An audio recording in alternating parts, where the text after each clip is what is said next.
Ciao, sono Caruso, ti volevo parlare molto velocemente di due concetti che sono davvero difficili, ma cercherò di un pochino stringerli all'osso, perché mi sono reso conto che tante persone fanno confusione fra la dualità e la non dualità. Sono nella dualità e dicono: ah sì, ma tanto nella non dualità non esiste il tempo, non esiste lo spazio, non esiste l'energia, non esistono i soldi, non esistono i belli, non esistono i brutti. Sì, però lo dici nella dualità. La dualità è inclusa nella non dualità, ma per fare esperienza tu la devi fare nella dualità. Ora, io ho fatto già un video che riguarda la dualità, la non dualità, la coscienza, la consapevolezza e vi spiego nello specifico che cosa significano davvero queste cose e lo spiego in maniera abbastanza elementare per cui tutte le persone possono comprendere almeno concettualmente. Il problema qual è? È che se si comincia a dire: "Ah, ma tanto il tempo non esiste e quindi allora è inutile che io faccia in fretta". Ho capito, però magari fai un incidente e l'ambulanza ritarda 5 minuti e sono quei 5 minuti che determinavano la tua morte o la tua vita. Ti piace? Magari quello che guida l'ambulanza ti dice: "Il tempo non esiste, quindi io vado con calma". No, noi facciamo esperienza nella dualità. La dualità ha delle leggi. Il fatto che abbia delle leggi fisiche, la gravità, lo spostamento, tutte queste cose, okay, il tempo, lo spazio, l'energia, l'intenzione. Ecco, il fatto che nella dualità esistano queste leggi e anche se vuoi esistano questi limiti, è dato dal fatto che noi costruiamo la dualità continuamente e interpretiamo con un cervello quella macchina che ci permette di entrare in relazione con questo tipo di virtualità. Va bene? Siamo congegnati apposta per stare nella dualità e fare esperienza. Se vuoi sapere qualcosa di più riguardo il mio modello essere umano, ti consiglio di acquistare formazione trasformativa perché lì lo spiego bene e cominci a dire: "Ah, ma allora ecco che cosa posso fare sia per quanto riguarda la dualità, sia per quanto riguarda la non dualità". Ma veniamo allo spicciolo perché vi ho promesso questo in questo video. Quando tu sei nella dualità ci sono delle regole. Se io lascio questa penna, la penna cade, okay, cade nella direzione del centro della terra. Punto. Tutto il resto di quelle persone che si riempiono la bocca dicendo: "Ah, ma realmente noi siamo non duali e quindi io posso volare". No, perché questo è un tipo di esperienza che fai nella dualità. Può darsi che ci siano altre virtualità con 13.000 dimensioni, certo, può darsi tutto. Ma se dobbiamo stare qui a fare questo tipo di esperienza, allora dobbiamo stare attenti a conoscere bene quali sono le leggi e i limiti di questa esperienza.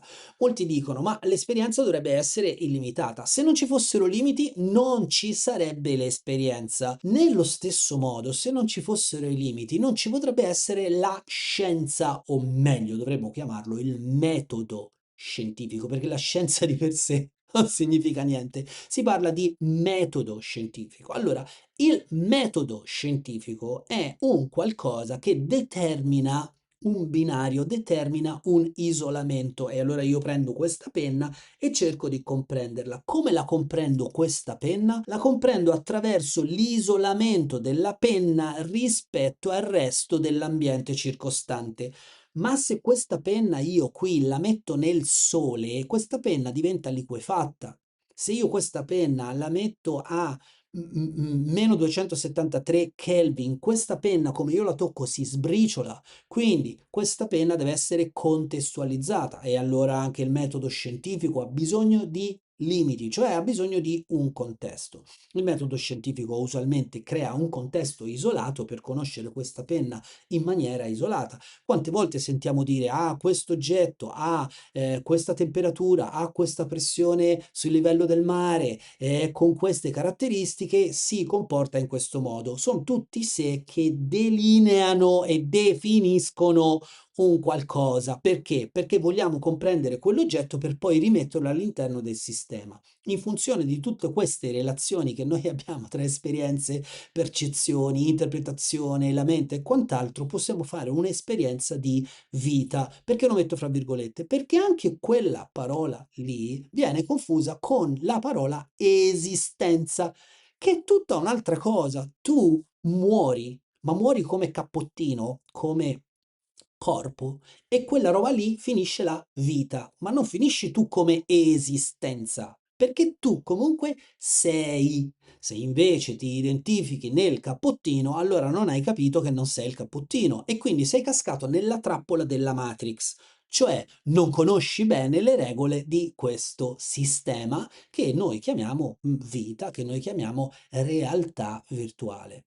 Ok? Spero di aver fatto un po' di chiarezza e di aver chiarito a tutte quelle persone che hanno letto 3 o 4 libriccini e che hanno visto 2 conferenze su YouTube, che non basta dire siccome siamo nella dualità allora va in un modo, però realmente la non dualità non significa niente. Sì, ma tu sei carne ed ossa adesso, tu devi continuare a fare un certo tipo di percorso, non ti puoi fermare. E te lo dico anche in un'altra maniera: se ti fermi è un'altra delle esperienze che fai qui, non che fai nella non dualità, ok? Attenzione a non fare confusione. Comunque cercherò di mettere qui sotto il link dove ti rimando a l'altro video di cui ti stavo parlando, ma insomma se digiti coscienza o consapevolezza sul mio canale di ipnosi naturale su YouTube, vedrai che trovi una serie di video che parlano di queste cose. Perché è difficile parlare di queste cose? Perché le parole stesse sono dei limiti e devono essere limitate perché le parole definiscono un qualcosa. Io dico penna e definisco questo oggetto in questo contesto, perché se io prendo un uccello in mano e dico penna, mi riferisco alla piuma e fra l'altro quella piuma lui con cui si scriveva è il motivo per cui questa oggi si chiama penna. Ma questo è tutto un altro video che farò. Ancora una volta da Caruso Colzi è tutto. Ti ringrazio per avermi ascoltato fino a qua. Buona serata.